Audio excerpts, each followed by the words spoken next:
choices for you and your family. Cook it, give it. You'll love when you live it.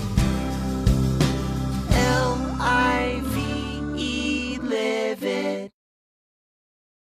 Welcome everybody. I'm Andrea Miller and I'm a registered dietitian and certified diabetes educator here at community hospitals and wellness centers, and I'd like to welcome you all to Live It Autumn Harvest. Today I have Jessica Struble with me. She's a registered nurse here at the hospital, and she works in the radiology department. And she also has some special certifications. She's also a yoga instructor. A high-level yoga instructor, from what I understand. Is it RYT 200 registered yoga and trainer? Oh, you say it. I'm a registered yoga teacher. Registered yoga Yes. teacher. Yeah. I want to say instructor for some reason, but registered yoga teacher with over 200 hours of training. So yeah, I'm excited to have her here today to show you how to make two different plant-based recipes, a soup, which is autumn minestrone soup, and a salad, which is my personal favorite salad. It is a honey mustard Brussels sprout slaw. So we have a lot of chopping to do today, so we're going to get started on our chopping. The first thing I'm going to do, I'm going to give you a garlic clove. And I'm going to take a couple garlic cloves, and we're going to get our garlic chopped. So we're actually going to chop our garlic for both of these recipes right now. So one of my favorite strategies for chopping garlic is I take my whole side of the chef knife and I just hit it against the garlic clove. There you go. And then I take off the peeling, if it comes off, and I take off the hard, like the end of it.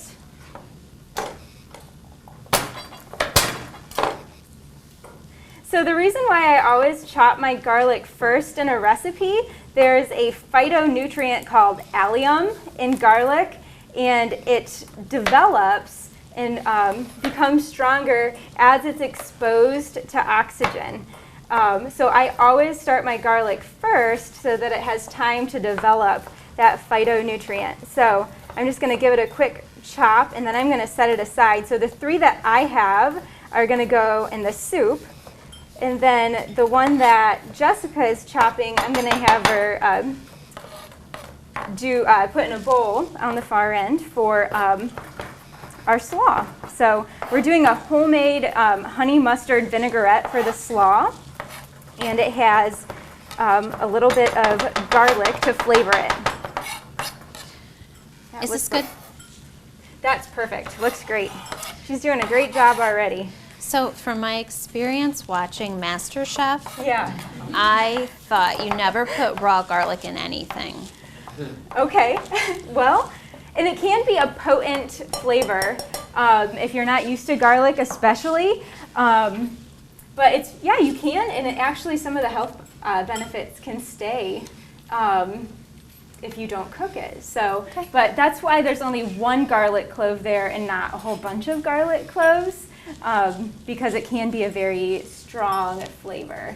And for some people it can kind of give them heartburn, but if you don't use a ton, it should be okay. And if you are sensitive to it, you could try like a roasted garlic or garlic powder in this dressing as well. So I have a couple carrots here. I have one already peeled. I'm going to peel another one. We're going to get our carrots chopped for the soup now. So if you don't peel your carrots, make sure that you scrub them really well. You don't necessarily have to peel root vegetables. I guess I usually do though. So the carrots are, yep, you're doing perfect. I don't even have to instruct her. She already knows what she's doing. So we just need them chopped into bite-sized circles. So Jessica's is a little bit skinnier than mine, so mine has kind of a fat base. So I'm actually going to take the whole thing and I'm going to cut it in half. With the soup, you want all of your vegetables cut into kind of uniform pieces so that they all cook evenly.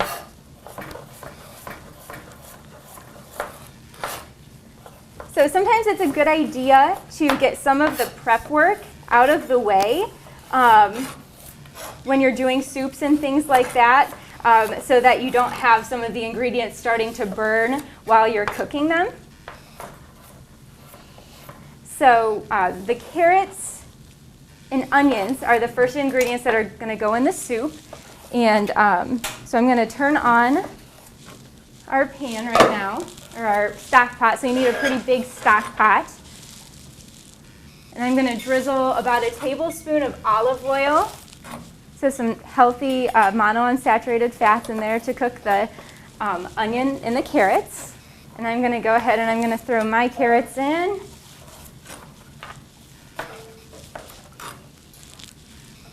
And then the onion, which our wonderful staff in the catering department has already chopped for us. I know you guys have seen me chop onions many times by now.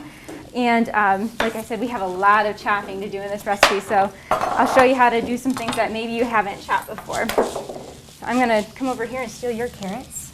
Looks Are they too perfect. big? Nope, that's perfect. And you know, it doesn't really matter. You know, cooking doesn't have to be, I mean, actually, I think yours look better than mine do. You're just saying that. It doesn't have to be perfect, so. There you go. All right, so these are going to cook for a few minutes, about 3 until they start to soften. And then we're going to add our garlic, and we're only going to cook our garlic for about a minute in here, and then we're going to start adding some of our other ingredients. So we can get started chopping some of our other ingredients that are going to go in this soup. So the thing that I like about this soup, again, this show is called Autumn Harvest. So most of the vegetables that you see here, you could go to the farmer's market, which happens to be going on tonight, which is it's at Thursday nights and Tuesday mornings. So tonight I believe it's from 3 or 3:30 until dusk, which I don't know what that is, like 6? So they usually wrap up around 6. So I actually think I'm going to head out there tonight and get some of these ingredients to make this at home. So we're going to put some potatoes in here. We need about 2.5 cups of potatoes in our soup, and we have some Yukon Gold potatoes.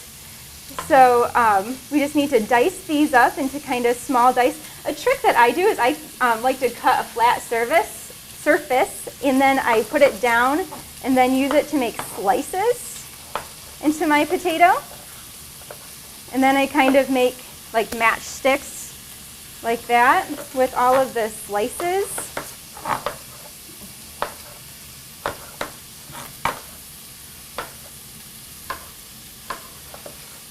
And then I go through and cut the opposite direction to dice them. You could experiment with adding different types of potatoes to this recipe.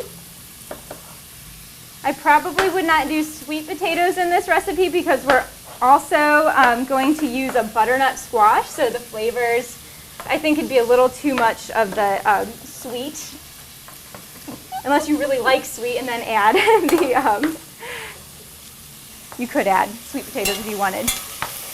How you doing over there? Looking good. Look at those matchsticks. I'm struggling. She's doing a great job. So you can see there's some color starting to develop in the onions. They're starting to turn a little bit brown. I think I'm going to go ahead and add my garlic. So that's 3 garlic cloves chopped. And you want to be really careful once you add your garlic because that's going to brown easily and it can kind of develop a bitter flavor if it gets too brown.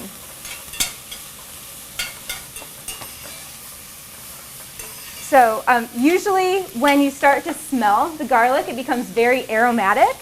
And when you start to smell it, that means it's done. So then you can start adding your liquid, and then we're going to add our other ingredients.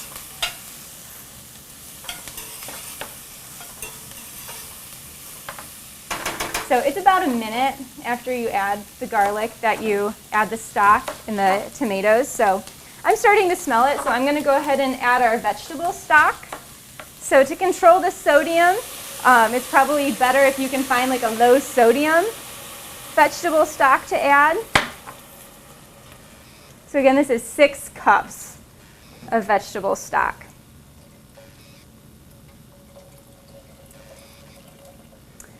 So I like to start adding my liquids so that they can start heating, and then we'll just add the vegetables as we get them chopped. It's taking forever.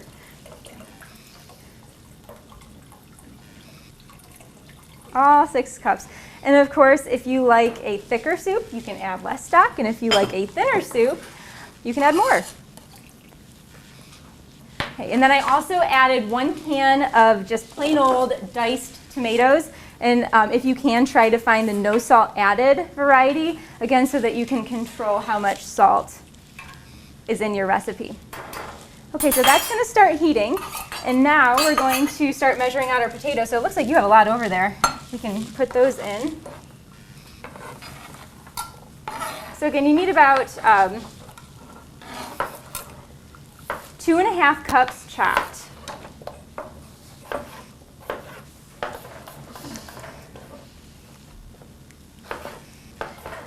I won't pick any up off the floor. We'll appreciate that. So that's 1 cup, perfect.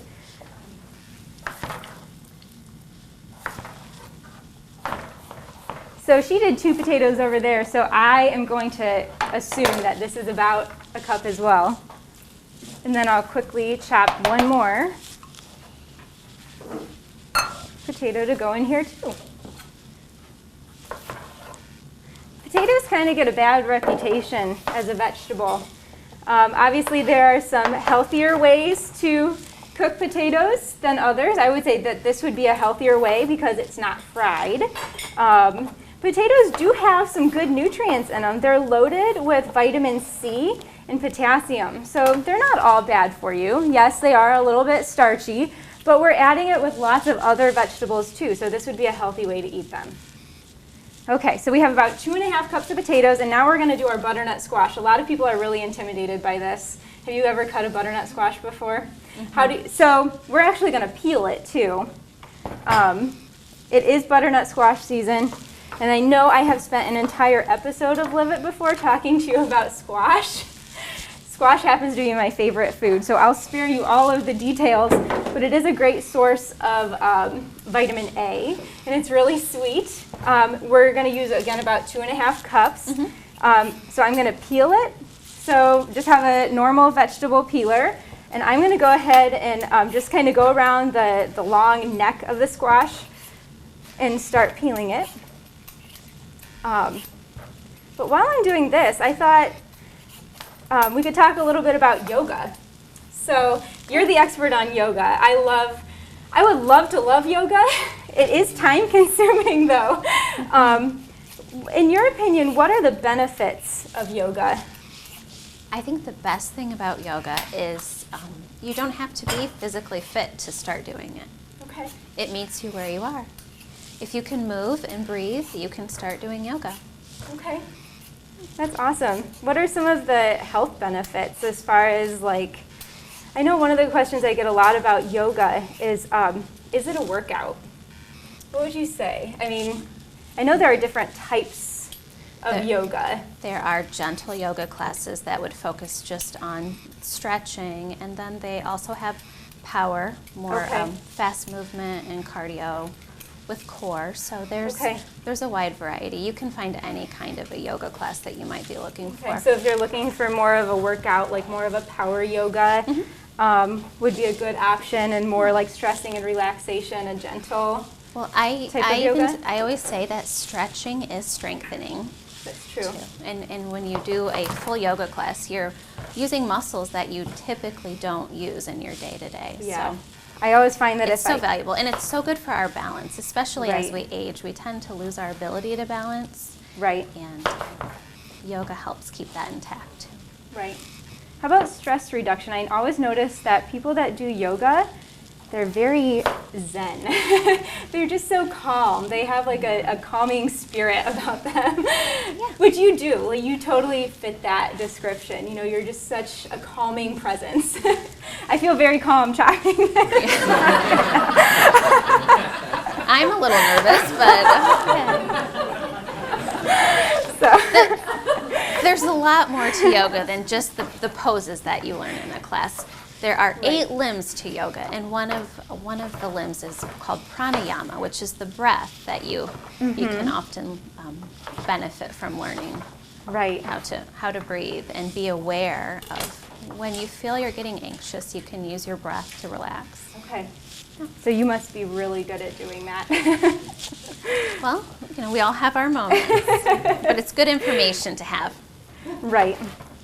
So what type of yoga do you generally specialize in instructing? Today I'm teaching a vinyasa. Okay. It's a vinyan class, so it's a flow. Okay. And then yin is holding poses for a longer amount of time, 3 to 5 minutes. And the benefit of yin yoga is it gets into the connective tissues.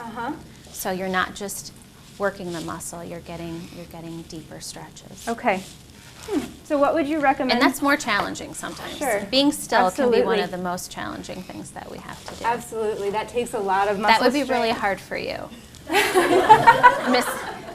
Miss, run around the block, check on my dinner, run another lap, check again. So Jessica and I She lives across the street from me. Jessica and I happen to be neighbors.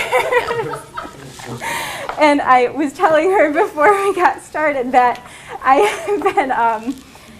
have 2 young kids, which a lot of you know, but to squeeze in my workout, I've been practicing exercises while I cook dinner, which may involve running around the block while something's in the oven, coming back and checking on it, doing some more steps, going out, running around the block again, doing some squats and lunges. Yes. She's got a lot of energy. You know what? You do what you have to do to squeeze it in. I think, you know, however, whatever exercise you do, you know, you just have to get it in. A lot of people make excuses for themselves to, you know, not to exercise. I don't have time. We run around fully depleted and then crash. It's so important that we're able to invest in ourselves. Absolutely. If we don't take care of ourselves, nobody else will. Right. And if you don't take care of yourself, you can't take care of other people as well. I think that's something that women do. A lot of times we have our families. Moms and nurses. Yeah.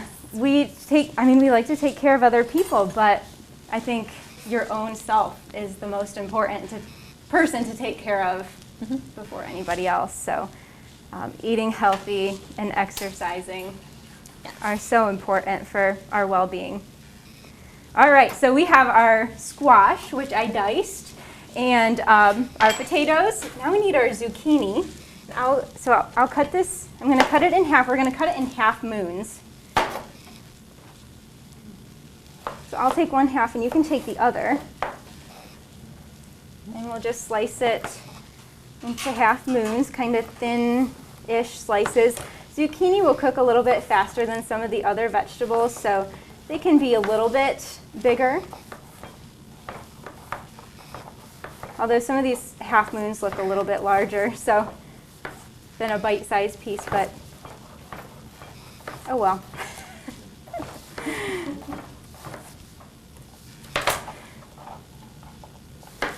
And we'll just toss those in there.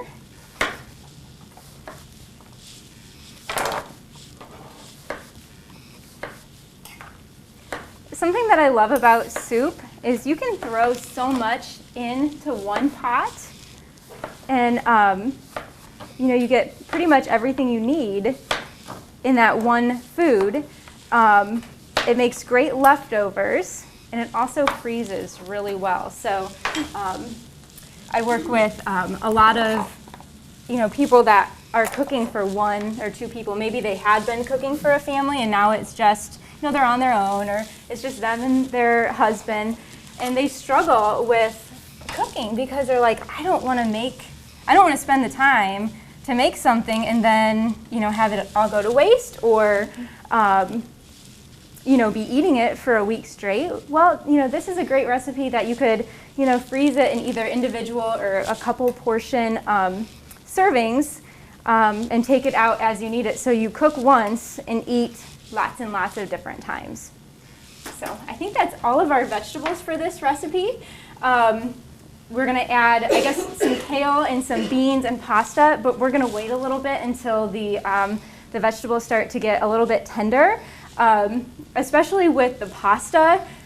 I like my pasta a little bit al dente or with a little bit of a bite to it. So, I mean, nobody really likes squishy, mushy, anything, especially pasta. So we're going to wait a little while until our vegetables start to get tender before adding that, because it'll only take about 7 minutes for the pasta to cook. Okay, so while that is warming, let me make sure our heat is, I think our heat is as high as it goes. So while that's starting to cook a little bit, you want to generally bring it to a simmer, which I can see that it's starting to simmer a little bit. I'm going to heat it a little bit more. Then I'll turn my heat down and let it cook for about 7 to 10 minutes, and then we'll add the rest of the ingredients. So, but now we're going to get started on our salad. So this salad, it's actually a slaw, and it's using these little tiny things that look like little baby cabbages, which are Brussels sprouts, and everybody in our audience has some Brussels sprouts in front of them. Brussels sprouts are in... Brussels sprouts for everyone. Brussels sprouts for everyone. So I care about everybody's health, and I want you to have the benefits of Brussels sprouts, so you get to take some home with you today. I know a lot of people don't like Brussels sprouts because when you cook them, they have this stinky sulfur aroma. Well, we're not going to cook them today, so you don't have that stinky sulfur aroma. I've actually had people that say that they don't like Brussels sprouts try this slaw, and sometimes I don't tell them there's Brussels sprouts in it, and they end up liking it a lot, and I'll give them the recipe, and they're like, oh, those are those little cabbages that I don't like? Yup, they are. Another great way to cook Brussels sprouts, again, if you cook them too long, they will kind of smell stinky and sulfury, which actually those compounds that you smell are actually the ones that are really good for you and can help to prevent cancer and keep your heart healthy and all the good stuff that Brussels sprouts and its cousins in the cruciferous vegetable family can do. So we're going to get started prepping some of our Brussels sprouts. And if there's any brown leaves on the edges, which these look great, you can cut those off. If the stems look pretty tough, you can cut those off too. But I'm going to use that kind of stem as a handle. Now this can get a little bit difficult, but you just basically want to slice it very, very fine to kind of shred it. And be very careful not to cut your fingers with this. You can also use a food processor with a slicing blade to speed up the process, or like a mandolin slicer if you have something like that. That would help. How are yours looking? That looks good. Mine don't look like yours.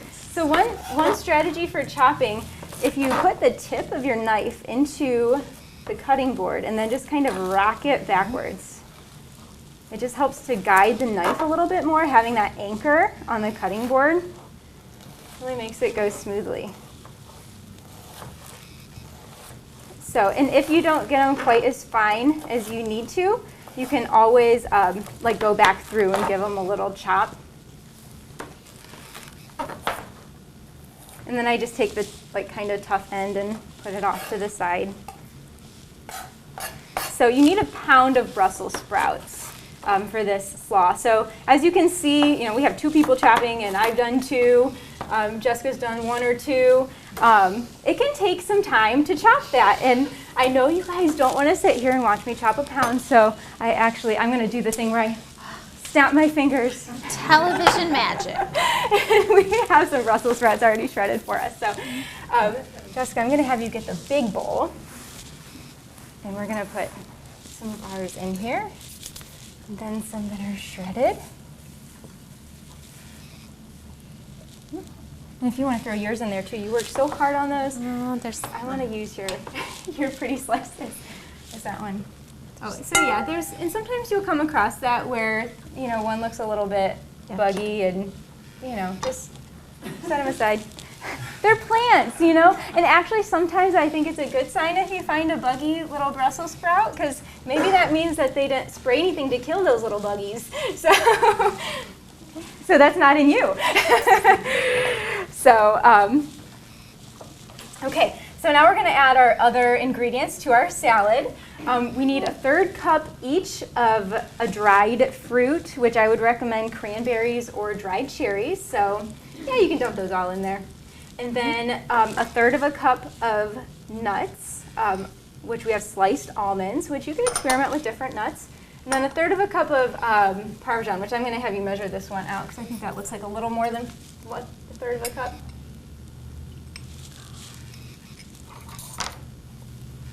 Perfect. I'll give that a quick stir.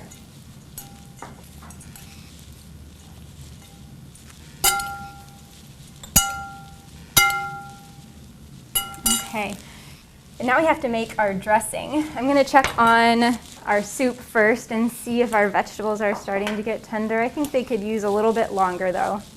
So we'll make our dressing while they're getting tender. So we have our small bowl, and we have all our ingredients measured out already. So the first one in the corner there, that's olive oil, and we have 1/4 cup of good quality extra virgin olive oil. And then the next one, we're going to do that one next. It's apple cider vinegar. You could experiment with different types of vinegar as well. Actually, we did a really similar dressing in a previous Live It. I don't remember which one it was. It was actually the Live It Red, the heart health episode. We did a beet salad with a very similar dressing. So this one, I think we used red wine vinegar in that one. This one we're using apple cider vinegar. It's kind of, apple cider vinegar kind of gives it a fall flavor, in my opinion. So apples would also be a great addition. Chopped apples would be a great addition to this slaw. So then we have some honey to sweeten it up, because it is a honey mustard slaw, and that's only a tablespoon of honey, so it's not a ton of honey. That's good. And then a tablespoon of Dijon mustard.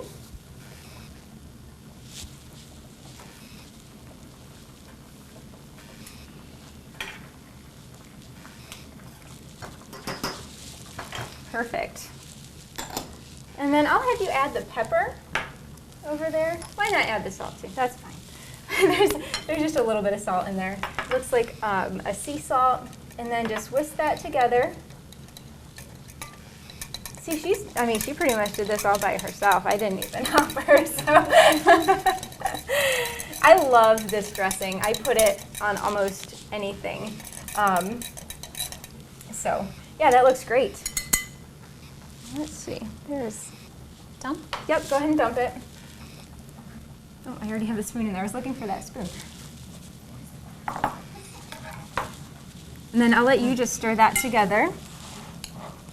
And I'm going to add a couple other things to the soup while we're at it. I almost forgot to add our herbs. I have a teaspoon of dried thyme, a teaspoon of dried oregano, and if you have fresh, you could also use fresh. I would add more like a tablespoon of fresh though. And then I have 2 bay leaves, which I will be honest, I never use bay leaves at home. I don't know why. I've just never gotten around to buying them. And apparently they do add a good flavor. You can leave them out though if you want. It's not going to change it that much. So you do need to remove them though once the soup is cooked. You don't want anybody to eat a bay leaf because they're pretty tough. I'm sure it wouldn't hurt you, but take the bay leaves out. So we have the herbs in there, and then we're going to add 1 can of kidney beans. So I had them already rinse and drain them, or drain and rinse them for me. And the pasta, so I have 3/4 cup of whole grain penne, and to me it looks like that ancient grain variety that we've used in the past that has the quinoa and millet or whatever, but any type of whole grain pasta would be great in here. Again, I'm a big fan of the whole grain variety instead of the white variety, just to help you incorporate more whole grains into your diet, because research continues to show that refined grains like white pasta aren't really that good for us, but the whole grain is. So, and then the last ingredient in our soup is kale, which we have some pretty baby kale here. So we don't even have to chop it really. I'm just going to add it in. It looks like a lot of kale, but it's going to wilt down really nicely. You could also use spinach, baby spinach in here, or you can use the big kale and just chop it up, which we used big kale in last month's Live It Garden Grown. So really any type of green in here works. If you can't find fresh or you don't have fresh, but you have like frozen spinach or frozen kale, that's also a good alternative to add into this. We have a pretty full pot here, so luckily we don't have to add anything else.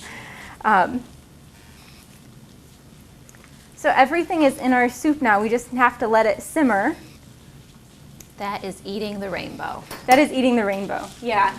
So, I mean, and that's a really good point. Some people get in the habit of eating the same fruits and vegetables every day, but all of the fruits and vegetables that we use today have different nutrient benefits. We have dark green leafy vegetables in there, which I guess the Brussels sprouts would also be considered a dark green leafy vegetable. We have bright orange vegetables, which offer tons of other nutrition benefits. Something we haven't talked about yet is the fact that these recipes would be both vegetarian, so these would be vegetarian-friendly recipes. If you want them to be vegan, you would have to leave out the Parmesan in the salad. And also, it's really yummy to sprinkle a little bit of Parmesan in the soup, but if you're vegan, which means no animal products at all, you'd have to leave out the Parmesan. And also actually the honey. Vegans don't eat any honey because bees are animals. So, so I would use maple syrup instead of honey if you are completely vegan. So that's pretty much everything that we have to show you today. We have our beautiful honey mustard slaw, which is so delicious. I mean, you just have to try it and see how delicious it is. And our soup, which is still simmering away.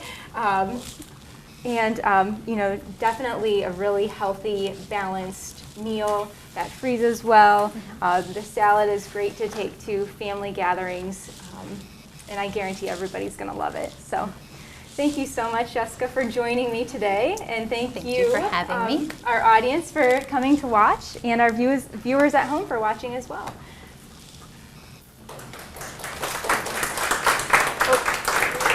And does anybody have any questions before you leave?